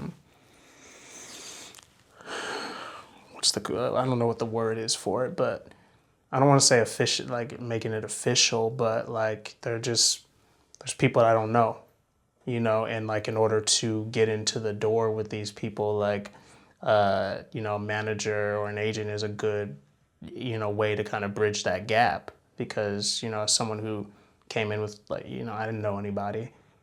So like, how am I just supposed to show up and, you know what I mean? It's just like that you look like a crazy person, and it might work for somebody, but for me, they were able to push my stuff out there and get my name out there. So, Well, it can also hurt you. I did that when I was younger, and I had my head served to me on a platter. So yeah, you don't want to overstep your bounds. There's protocols, exactly. Yeah, exactly. You know what I mean? So I was like, man, what happened? It's like that. Is that an interview later? Yeah. Yeah, I mean, it just came at me. Yo, Wow, man, and yeah, who are I'm you? sorry. And so Yeah. but being young and foolish and not knowing what I was doing, I thought that was okay. But Yeah. so there are protocols. Yeah. How long did it take you to get representation? When did I get representation? It happened around my first feature, Rocksteady Row. That was when, my manager approached me. So that was probably around 2017 or 18. Yeah, so about 5 years. No. Yeah, about 5 years ago or so. And approached you in an email, or you saw the person at a festival? Or? He called me because he was representing my friend, and then after I wrote the script, he called me and asked me. Yeah. Oh, okay, so he kind of already knew A your little work bit. through your friend? Yeah, a little bit, yeah. What can an agent or manager do for you that you can't do on your own?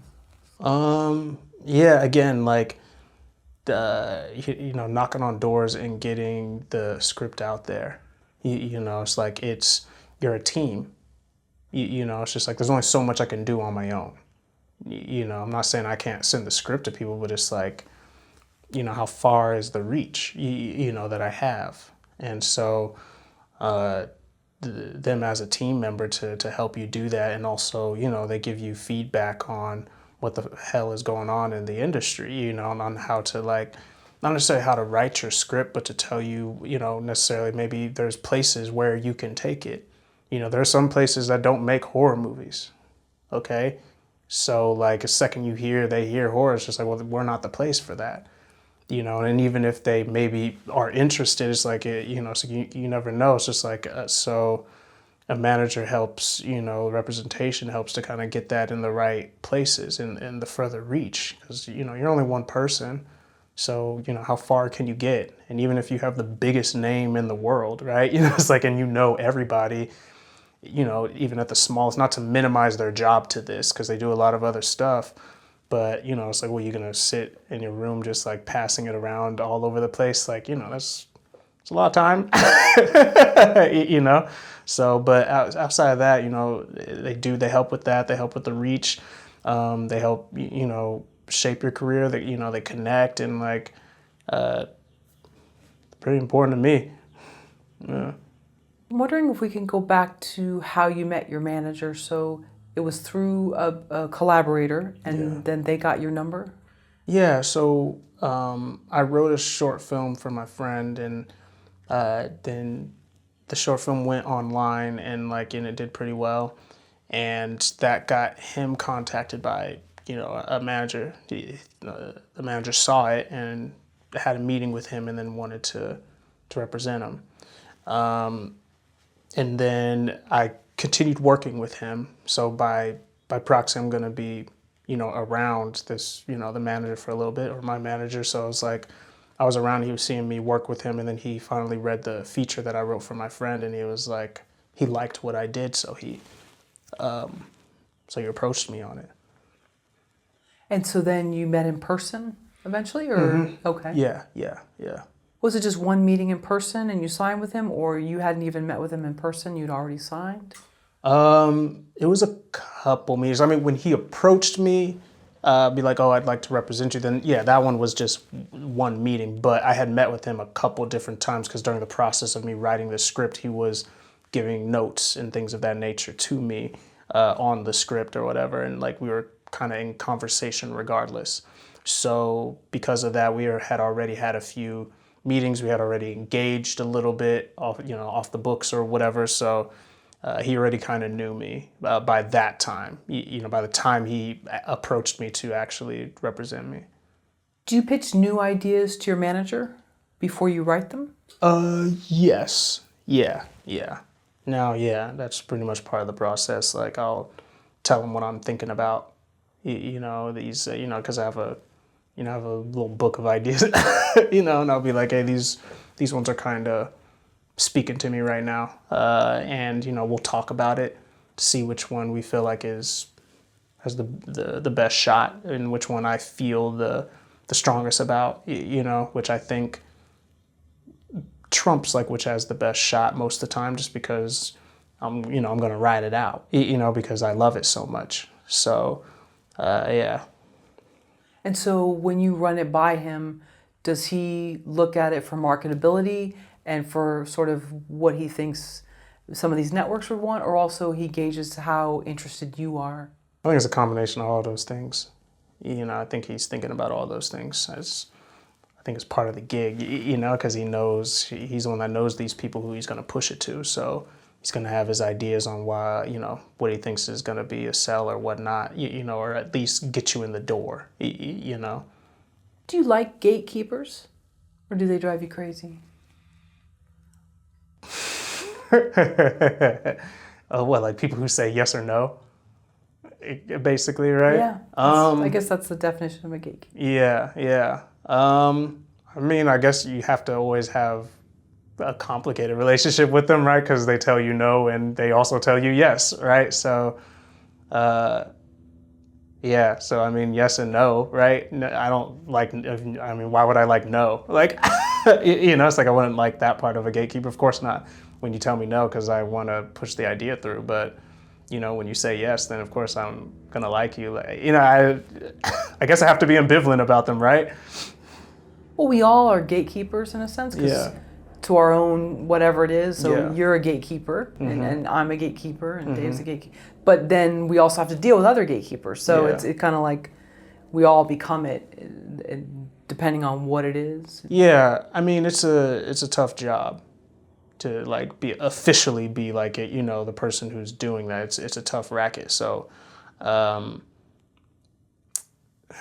it's hard to say like you know, it's hard to say like, oh, you know, you're useless or whatever. Like, you know, it's like I don't want to say that, because they have like such a tough gig. You know, they're reading a bunch of stuff, they're watching a bunch of stuff, and you know, people are living and dying by their projects are living or dying by this person, and you know, their career is living and dying by it too.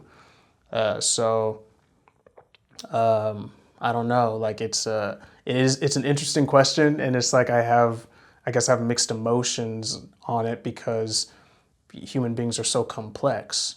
They might just not, something as simple as not understanding your humor. You know, it's just like there's different types of humor out there. You know, when you're watching a Coen Brother movie or a Wes Anderson movie or a Judd Apatow movie, like these are hitting you differently. You know, the type of comedy that these guys are doing, right? But someone might not understand one of those types of humors and say no to it. And it's not has anything to do with you personally or with your craft, right? So, you know, how can I be upset at you for not, you know, it's like understanding something, right? So I think it's complicated. When you were living in or near San Bernardino County, Redlands, did you think at one time you would be living in LA making movies? Was that always part of your plan? I mean, I think it slowly became part of the plan. I can't say that when I was young I had dreams of living in LA and making movies because it came to me late. Like when I was 18 was when I had the idea of like, oh, well, maybe, you know, because my mom gave it to me and she saw me like editing stuff and was like, you know, maybe you should do this. And so I was kind of pursuing it to see what it means. So, you know, but I didn't have any understanding of like, Hollywood is where it happens, right? I was like, I didn't know that. I just knew that, you know, I got to make stuff. And then as I learned more and chased and went to like community college, and then I was like, okay, so now I'm going to USC. Now I'm in Hollywood. Now I'm learning. You know, I mean, it's just like the more I learned, the more I was like, oh, okay, so I gotta kind of need to be here. You know, you know, I am here because I love LA and California, but yeah, it slowly became part of the journey, you know, and became a part of the goal, you know. So you went to community college in San Bernardino for 2 years, and then you applied to USC, and you knew, okay, once you got in, you'd be living up here.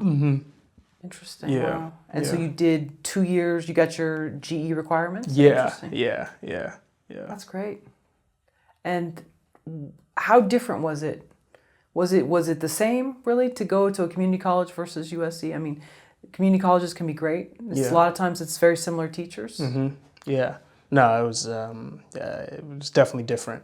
Like, you know, access to resources, you know, a huge difference, like with, you know, but as far as learning stuff, you know, even learning stuff is like a difference in resources on what you have, you know, like, but at Valley College, you know, but some of the fundamentals of the stuff that I was learning in my general education and stuff like are still paying off dividends now that I didn't learn at USC. You know, like one of the most important classes I took while I was at San Bernardino Valley College was a public speaking class. It's still paying off. Obviously, yeah. Yeah, you know, it's still paying off. So like that wasn't something I got at USC. But, you know, it's like San Bernardino had a film program that was good, that put a camera in my hand and taught me Avid. You know, it's like, so like I got those skill sets. Wow. But like at USC, you know, it's just like I learned how to shoot on film. You know, I learned more about lighting. You know, it's like I learned a little bit more about storytelling. I was able, even like the craft of directing. You know, it's like I was able to have access to some of these instructors who were not necessarily at San Bernardino Valley College, not only because of the distance, but just the resources. And just like the focus to just be like, oh, I'm only here to be making short films. And then, you know, it's just like, and then at Valley College, it's more of like, sure, I'm taking the film program, but there are other people involved in it that are, you know, this is just an elective. They're not like, you know what I mean? So it's like, but like at SC, it's just like, nah, you are with people who this is the goal. You know, we watch movies. That's what we do. You know, we make movies. You know, you're around these people who are just kind of like, who are pushing you that way. So it was definitely two different experiences. You know, learning, of course, like the bare minimum is like, yeah, that's the same. You're learning stuff, but the experience of both of them were two different things. And what about alumni assistants? Once you graduate, I mean, are there other people using each other for projects even after you graduate? Or most people are getting a job in the industry and so they're not making films part-time? Yeah, I think a lot of people. I mean, it's like you're saying, like people getting jobs in the industry and not making movies. With like, what do you mean? Like, So it sounds like people, they're still making their own passion projects once yeah. they get a job in the industry on weekends or whatever. Are you part of an alumni association, or do they kind of have a placement program? There's something. Oh, I mean, I think SC had like a job board that I was using for a long time that got me jobs and stuff like that, which was cool. And I mean, definitely just like the people you meet while you're at school, like, yeah, they hook you up. Like a lot of my friends would hook me up with jobs. And even now, though, like, you know, because you have the connection, like you guys are sharing connections as well, you know, to help each other out. So, yeah, it's, you know, it does its thing. Yeah. Yeah, I can remember going to LA Festival of Books, and I'll see at least two different film crews, you know, just doing things, and it seems like they're part of the film program there. So it seems like a very active campus and Yeah, beautiful yeah. place. Yeah, I loved it. I thought it was great. I had a great time, yeah. How many book clubs are you a part of? Just one. Just one, yeah. How long have you been a part of it? I think it started in 2016, I think, is when it started. So what is that, 7 years, 6 years or something like that now? Oh, it's the same book club that you've gone Yeah. to? Wow, okay. Yeah. What are the rules for joining a book club? Mine or in general? Okay, both. Yeah. I don't know about in general. I don't know what the hell they're going on over there. But for us, it's like it has to be. I mean, you have to show an interest in reading for one, and you have to read the book. Like, you know, I know there's a lot of book clubs that they don't read the book, which I find crazy. Like, yeah, it's a thing. Like where people will just be like they're not reading the book, and then the book clubs kind of just disappear, right? Because it's not sustainable if you don't read the book. And usually it's like you have to, amongst us, you know, it's like you have to be recommended, right? Like someone has to know you, you know, from the book club and kind of like bring you in because we just don't, I mean, you have to be vetted. Like, I need to know you're going to read the book. Like, I need, you know, that's what it's really about. It's like you know, who we're dealing with and being like, oh, does this person like, does he read? Do they read? You know, does she read? Like, does she actually read the book and want to engage about it? Because there's a lot of people who they don't actually read the book. It's crazy. I know it sounds wild. Like, why would you join a book club and not read the book? But there are a lot of people who do that. You know, it's like they don't. Dates. Yeah, you know, maybe they have ulterior motives where it's like, you know, maybe they just want friends and stuff, which is like fine, you know, but read the book too, like, you know. Okay, so they have to know that, you know, hey, is he cool? Oh, yeah, he's cool. Yeah, okay, you can come in. Yeah, okay. Just read the book. Okay, great. How many people work best as a book club? Like, is there a point where it gets to be too many? Is there a point where it's too little? I mean, I can only assume if you only have 2 members, including yourself, it's not really a book club, right? Like, so it has to be more than that, you know? But for us, I mean, we have quite a few members because we have different chapters in different states. So, like, for our West Coast chapter, we have about, how many members do we have in this? It's like 5 or 6, including me. And then we have a Southeast chapter. There's about 10 members there. And then we have an East Coast chapter, and there's about like four members there. Is this virtual, or you're actually meeting in person with some of the people? So each chapter meets, like, we don't meet with the other groups. You know, the other chapters, we meet amongst ourselves in person. But, like, you know, usually about once a year or once every 2 years, like, we'll, like, all read the same book and then hop on a giant Zoom and, like, all be discussing it and stuff like that. And before the pandemic, we did it 2 years in a row where all the chapters would read this. We'd pick a country. We'd all find a book and vote on it from that country. And we'd read it, and then we'd all fly to that country for a long weekend, and then we would, like, discuss it. Oh, wow. That's pretty cool. Yeah. Normally, are they held at a coffee shop or someone's home? For mine, we usually someone hosts, and then we cook like dinner and have wine. I don't drink, but everyone else has wine, and like, yes, it just becomes like an evening. Oh, an evening. Okay, Yeah. so that would help with the vetting too, because Yeah. they're letting in people that they don't totally know. Yeah, Okay, that yeah, makes sense. yeah. Why is it important for you to be in a book club? I don't know. I just like it. Like, it's like you create a bond with people, and like sometimes when you read a book, you kind of want to talk to somebody about it, hear everybody's thoughts, and like, argue, on the merits of it, and it helps you see new light on it, stuff you might have missed, and like it can open a book up quite a bit, when you're talking to it with a bunch of other people, and strengthens friendships, obviously, you get to eat a good meal, and like I think it's healthy to be around people and talk to them and have those kind of things. So I think it serves a lot. It's hard to meet people in LA, and it's not based on something maybe superficial, like going to a club where, people ask you, what do you do? And, this is just based on an author's work. So yeah. That's nice. Yeah, it's fun. Do you read? I do. Yeah. I've read a lot of stuff in the past. It's Yeah. harder to do it with Film Courage, but Yeah. during the pandemic, I read a lot of stuff with the Libby app. Yeah. And I do miss reading, and I do like books over, but it's been tougher to even see movies. Yeah. But I do miss it. And I read a book about a woman who worked at a publishing company in New York City, and Salinger was one of their clients. And they were all told, like, oh, when you get Salinger on the phone, tell so-and-so, and it turned out he was really nice. Yeah. So he wasn't as mean as this like crazy guy that was made out to be. And it was her life, and she was teenage or a young woman in the 90s, and I miss reading, and I like Alice Munro, Margaret Atwood. Oh yeah. People whose books get banned. Yeah. Judy Blume. Yeah. But anyway, Bring it back. Keep reading. There you go. Yeah, There you keep go. reading. How much time do you get to finish the book? Oh, like in this book club? It's about, depending on what's going on, but it's probably anywhere around 4 to like 6 or 7 weeks. Oh, okay. Yeah, so we're meeting about once a month and a half and stuff like that. Every once in a while we'll run into like a 2-month thing because, whether it's Christmas, holiday season or whatever, and we're like, okay, well, it's going to take a little bit longer to kind of get through these things. And yeah, but for the most part, on average, it's probably about once every 4 or 6 weeks.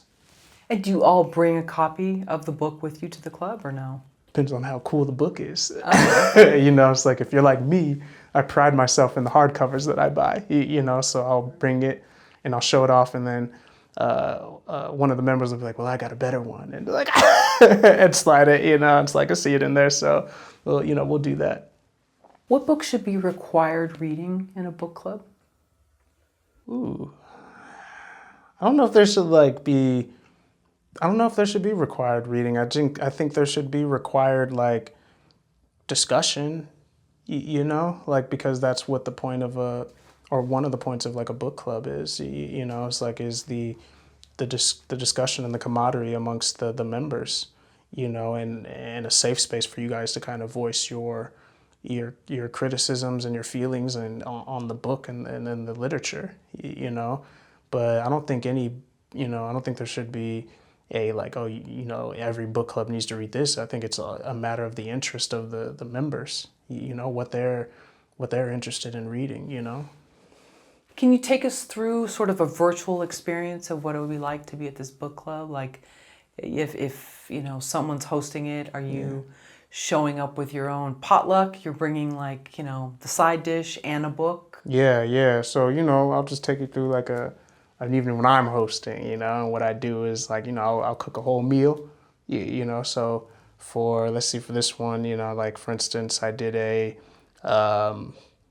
what's a meal I did for everyone? I did a lemon pepper chicken, honey lemon pepper chicken with, mixed vegetables and this recipe that they call a Brazilian rice. It's really just like rice with onions and garlic and cilantro kind of, but how it's prepared is a little bit different than people. I don't know if this is like, it might actually not be Brazilian rice, but that's what the title of the recipe said. But, those are the ingredients. And then we'll bring, and then there'll be a dessert. And I did a creme brulee for the dessert. And so, like, what will happen is just like, the people will start to show up. There'll be some small talk because we haven't seen each other in a month and, what we've been up to. Then I'll unveil the meal. Everyone will get their meal. They'll pour either the wine or the whatever drinks that we're having, and we'll sit around a table. And, we'll jump it off. And I'll be like, well, so how did you feel about 100 Years of Solitude? And so we'll start discussing it, and while we're having a great feast. So similar to how Jon Favreau did. Oh, yeah. You're doing dinner and a book. Yeah. In a way. Okay. Nice. Yeah.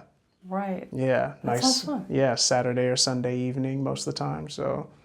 Has there been any heated arguments over things, or people keep it pretty respectful? Yeah, no, there's never really been any. That's again why the vetting process, because we're always like, who's coming up in here, It's like, so no, we all are very civil about it. And there's exchanges, not like but there's like differences in opinions, like when there's like a polarizing book on people who are just like, whether they don't like it or not, but those always make the best discussions. It's just like when a book is very polarizing. So for whatever reason, 100 Years of Solitude was a pretty polarizing book. I loved it. Some other people didn't really like it for whatever reasons, but that was our best discussion, was talking about that book. What was the first book that defined your love of storytelling?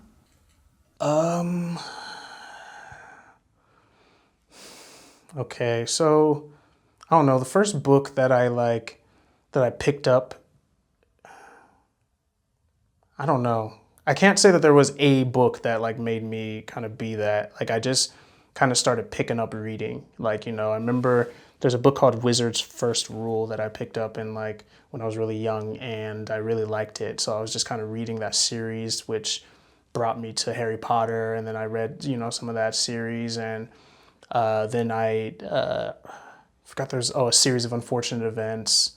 I was reading that, and then I started reading some of the, classic Western literature, like Frankenstein and the Divine Comedy and the Count of Monte Cristo and stuff like that. And it just really started, it was just kind of a process. I was opening up storytelling, I should say. That really started opening it up as a craft to me, and also as something to experience. But yeah, I can't say that there was one book that made me kind of be like, oh my God, it was just kind of slowly building to a point where I was just I started recognizing craft, as I was reading it.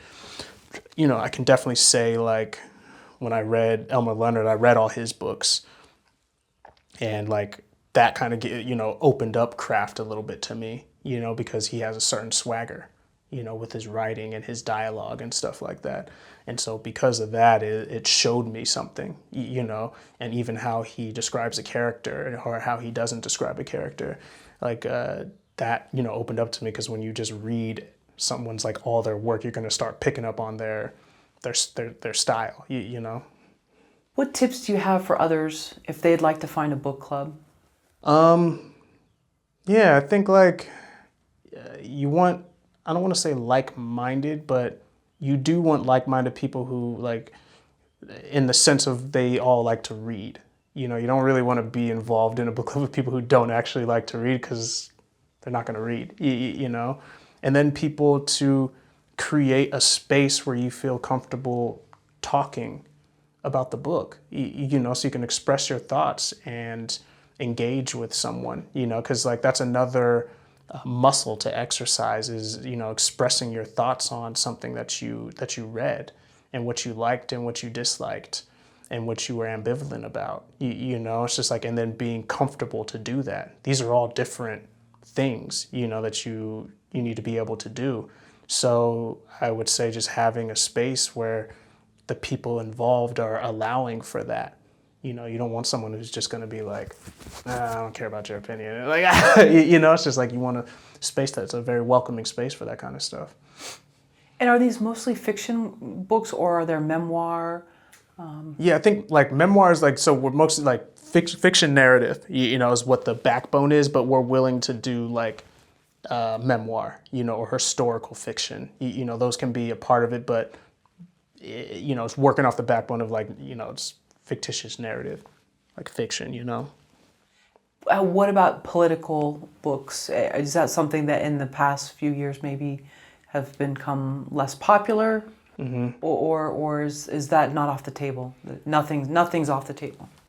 We've never really done a political book. Oh no. Yeah, it's just never happened, because we're always kind of first were like, first we were chasing literary periods where it's like, oh, Victorian, romantic, modern, and, stuff like that. And then we were just like, okay, well, like genres, fantasy, horror, sci-fi. Like we were kind of just like doing that. So there's never really been a moment where like a political book even like crossed our minds because we were just jumping all these other things. Have you ever participated in a movie club? No, I've been approached, but I've never really They hand you a card? Like, yeah, they're like, yeah, just like, hey, you want me, but I don't know. It's weird. Like, so I think it's part of the reason why some people don't join book clubs too, because it's just like the commitment of it. They don't like the idea like going into the future, right? They're just like, what, forever, right? It's like you think about that, and I feel like with movie clubs, like that kind of, and and also you don't want it to feel like homework. This is going back to what else you asked, so you don't want, my whole goal with the book club as well is like, I don't want it to feel like homework, because the second something feels like homework or a task, you're not going to want to do it. You know what I mean? So it's like, for a book club, I think that's crucial. You don't ever want this to feel like homework. So try whatever you can use in your power to make it not feel like homework. Utilize that. But I think for a movie club, that is the thing that happened to me. It's like everyone who approaches me, it always feels like it's going to be homework that I have to watch this movie, instead of something where I'm just seeking out like, a movie that, I found or someone recommended to me. It's like, even though it's like technically the same thing, it's just like whenever it's like movie club, then it feels like homework. Right? So. Well, with the book club, they don't require notes, correct? You're just going and talking about it over dinner. Okay. Yeah. There's no like study guide or anything like that. It's like, we're just having a casual conversation.